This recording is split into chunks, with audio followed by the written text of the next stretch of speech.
ಮಹಿಳೆಯರಿಗಾಗಿ ಅತಿ ಅವಶ್ಯಕ ಮಾಹಿತಿಗಳು. ದಯವಿಟ್ಟು ಪೂರ್ತಿ ವಿಡಿಯೋ ನೋಡಿ.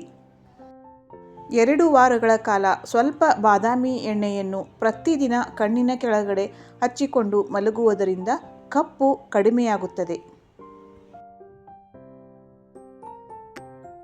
ಸ್ನಾನದ ನೀರಿಗೆ ಸ್ವಲ್ಪ ನಿಂಬೆಹಣ್ಣಿನ ರಸವನ್ನು ಸೇರಿಸಿ ಸ್ನಾನ ಮಾಡುವುದರಿಂದ ಸ್ಕಿನ್ ಸ್ಮೂತ್ ಆ್ಯಂಡ್ ಶೈನಿ ಆಗುತ್ತೆ.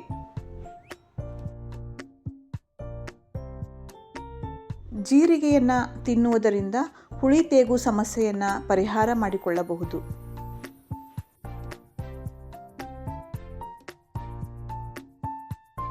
ಊಟ ಮಾಡಿದಾಗ ತಕ್ಷಣ ಚಹಾವನ್ನು ಕುಡಿಯುವುದರಿಂದ ಜೀರ್ಣಕ್ರಿಯೆಗೆ ತಡಸ ಉಂಟಾಗುತ್ತದೆ. ವಾಕಿಂಗ್ ಮಾಡುವ ಮೊದಲು ನೀರನ್ನು ಕುಡಿಯಬೇಕು, ಇದರಿಂದ ಆಯಾಸ ಆಗುವುದಿಲ್ಲ. ತೆಂಗಿನ ಎಣ್ಣೆಯನ್ನು ಮುಖಕ್ಕೆ ಹಚ್ಚಿಕೊಳ್ಳುವುದರಿಂದ ಚಿಕ್ಕ ಚಿಕ್ಕ ಕಪ್ಪು ಕಲೆಗಳು ಹಾಗೂ ಚಿಕ್ಕ ಚಿಕ್ಕ ಗುಳ್ಳೆಗಳಿಗೆ ಪರಿಹಾರ ಸಿಗುತ್ತದೆ. ಅತಿಯಾಗಿ ತಿನ್ನುವುದರಿಂದ ಕಾಯಿಲೆಗಳು ಮುಗಿಬೀಳುತ್ತವೆ.